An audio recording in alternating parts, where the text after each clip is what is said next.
I know it's hard being a woman, but there's a coldness that you have to accept when you're a man, especially a black man. It's like the world's cold as a motherfucker, okay?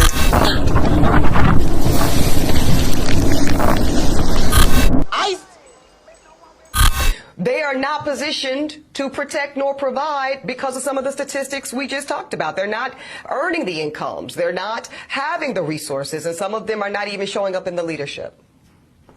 Would you date a bus driver? How dare you? You. Would you date If he owns the bus. Get the French toast out of here. If he owns it. If he owns the bus. See, that's a problem. That's a problem. It's an evil world we live in.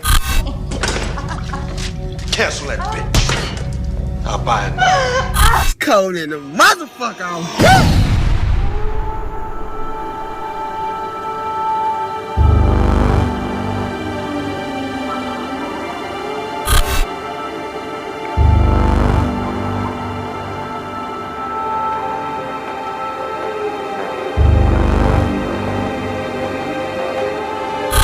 Salute and welcome back to Unknown Soldier Radio. Get to the chopper! And I'm Dog Tags. You wanna be a soldier?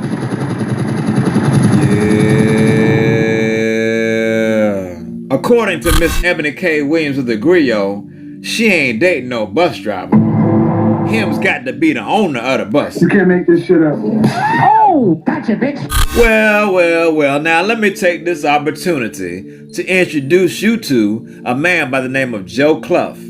Joe Clough, born Joseph Allen Clough, was born November 10th, 1885 in Kingston, Jamaica.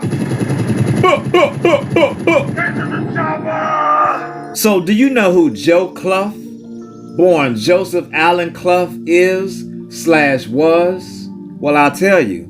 Joe Clough was the first black bus driver in London/UK. You can't make this shit up. Oh! And since this formation of this landmass or social structure called the UK of the United Kingdom/London has been historically influenced by the concepts of social class, which is inevitably inspired by social norms, which then takes us down the rabbit hole of normal and abnormal behavior. It's barbecue in there. See, when rudimentary behavior becomes normalized everyday elementary behavior in an informational/technological society advocated by social media by means of foolishness and immorality, the road less traveled is psychological and sociological accountability. Because we as men, we don't have the luxury of putting off the business of being men. You can't make this shit up. And two men who would pioneer the political and social landscape in regards to class, caste, and elitism, dividing a wedge between economical status and educational hierarchy, are W.E.B. Du Bois and Booker T. Washington. And as I look at this picture, I smile in remembrance of two other intellectual, political, and religious juggernauts by the name of Martin Luther King and Malcolm X. You can't make this shit up. And in James H. Cone's book, Malcolm and Martin and America, where James H. Cone examines the lives of the two most influential African American leaders during the past century, James Cone says that as opposite as Martin Luther King and Malcolm X were, either man could have easily been the other. And what's even more funny in the similarities between Booker T. Washington and W.E.B. Du Bois as compared to Martin Luther King and Malcolm X was that Booker T. Washington was W.E.B. Du Bois' greatest educational adversary. You can't make this shit up. The only major difference in opinion between W.E.B. Du Bois and Booker T. Washington was that Booker T. Washington believed that after Reconstruction and slavery, that black people need to focus on financial security as opposed to educational equality. And if this man accepted discrimination and working in order for it to win the respect of white people, so be it.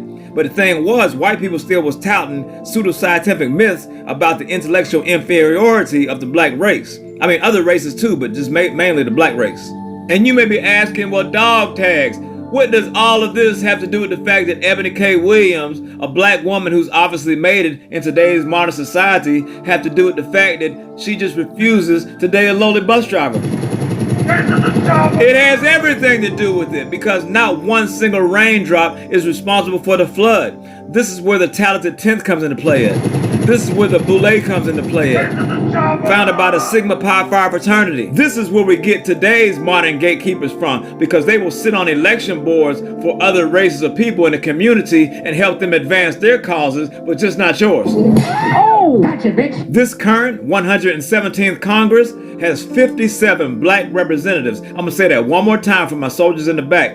This current 117th Congress has 57 black representatives in it, and only 2 of them are Republicans. And what percent do these 57 representatives make out of all of Congress? 10%, actually 0.11. You're welcome. You can't make this shit up.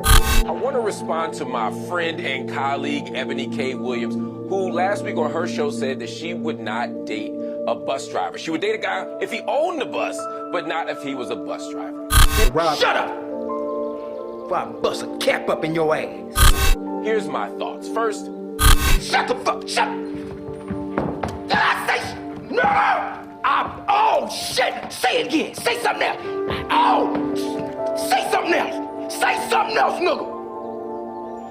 When it comes to socialism, classism, elitism, and the caste system we have in place in America, if it costs you your peace of mind, the price is too damn high. Salute! From Dog Tags.